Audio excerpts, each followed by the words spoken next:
My few minutes is just going to be a little bit about the environment, a little bit about logistics, which isn't particularly interesting, I admit, but we're doing some innovative stuff in the space, which hopefully will be. So for a few minutes, I'm going to depress you, and then I'm going to bring it up with a bit of humor, hopefully, and maybe a little bit informative as well, but fingers crossed. So first of all, who is this guy? Why am I stood on stage? Well, I founded a company 10 years ago with a name that no one could pronounce or spell in the middle of a global recession, using electric vehicles when there weren't any. So that was a fairly big challenge, but in that time, we've done quite well. We've grown the fleet. We've got electric delivery vehicles all around central London now, delivering for many, many people.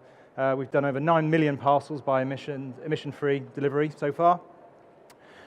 We're a Go Ultra Low company as part of the government initiative from the Office for Low Emission Vehicles. We've got the largest 100% commercial fleet in the country, and London's largest smart charging infrastructure as well. So in those 10 years, it's been a challenge, but we've grown and we've proven really that last mile logistics using electric vehicles is doable. And I'm very pleased to say we have a stand just outside on the right there with two of my main best friends at the moment, our largest retail client in ASOS, and also the Mayor's Office and City Hall, who I do a lot of work with. We're also on the stand just on the right, and the vehicles you may have seen outside as well. So if you've got any questions about that, then please do come and ask us.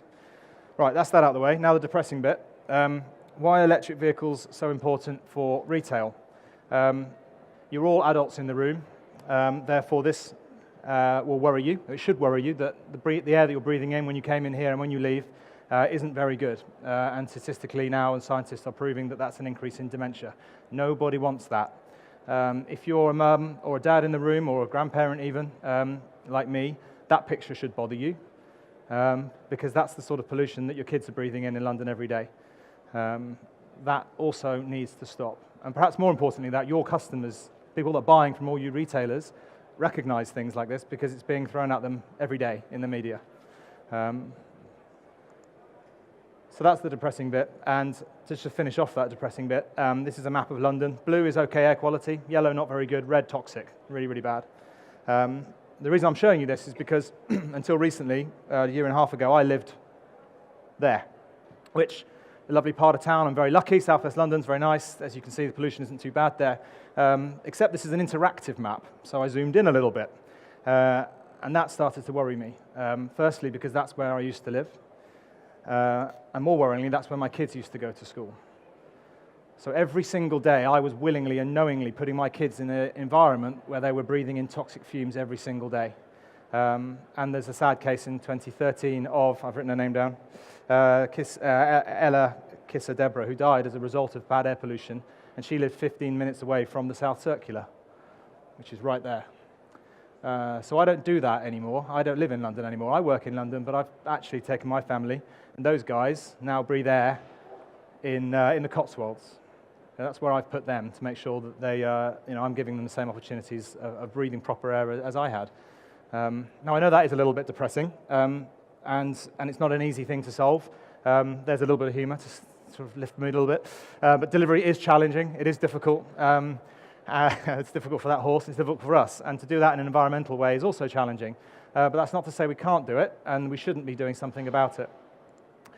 As was said before, there are many, many innovative solutions, and I think it was Alex I wrote this down, Alex from Lidl said, is this innovation successful? I don't know, that's why we're trying it, and that's a great statement, I think.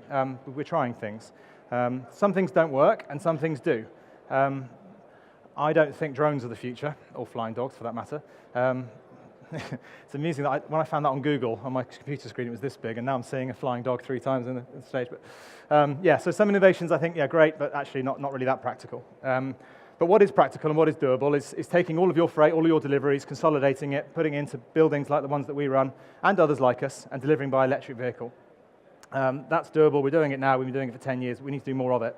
There is a challenge with that still. So even if you do have a fleet of electric vehicles, or you're starting to have a fleet of electric vehicles, or you're telling your customers that your suppliers are using electric vehicles, there are still lots of myths, some of which are true, but too small, too expensive, not enough range, or can't charge them, or payload. Well, yes, that is a challenge, and the technology probably isn't quite where we want it to be just yet, but it's getting there, and these things are not unsurmountable. What we've recognized when we're doing our deliveries is that we go around in circles a lot. We analyze our drivers, we analyze our vehicles separately. We even put altimeters on them sometimes to see how far and how often they're going up and down, as well as side to side. And what we're realizing, as this image behind me is illustrating, is that there is an awful lot of inefficiency because we are having lots and lots of vans doing lots and lots of deliveries going around in circles many, many times, often just to avoid parking tickets. And there's got to be a better way of doing that, and that's just us. So imagine that multiplied on every single day in London and every urban area around the country. There has got to be a better way of doing that, because whilst putting electric vehicles on the road is a good thing, it's not necessarily solving congestion. So if we keep putting more and more small vehicles on the road, yes, it's good that there's the zero emission at the tailpipe, but it's still bad for the environment, it's still creating congestion. And with the pedestrianisation and cycle superhighways, got there in the end, there is more and more restrictions on us delivery companies to try and get this stuff done, and quicker and faster for your customers. So we recognise we've got to do something a bit different. And one of the projects we're involved in is making small vehicles larger, which is like I said before, one of the vehicles that's parked outside. With Innovate UK and the Mayor's office, we've developed our own vehicles. So we're trying to be innovative in our own space, not just use what's on the market, but actually try and make things bigger. So we're making vehicles now from existing donor vehicles like the Nissan van, which you can see there. And I'm going to play a little video now that just explains exactly what that project's about.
There we go, that's that done. If I had £1 for every time I've watched that, so I'd be on a beach somewhere.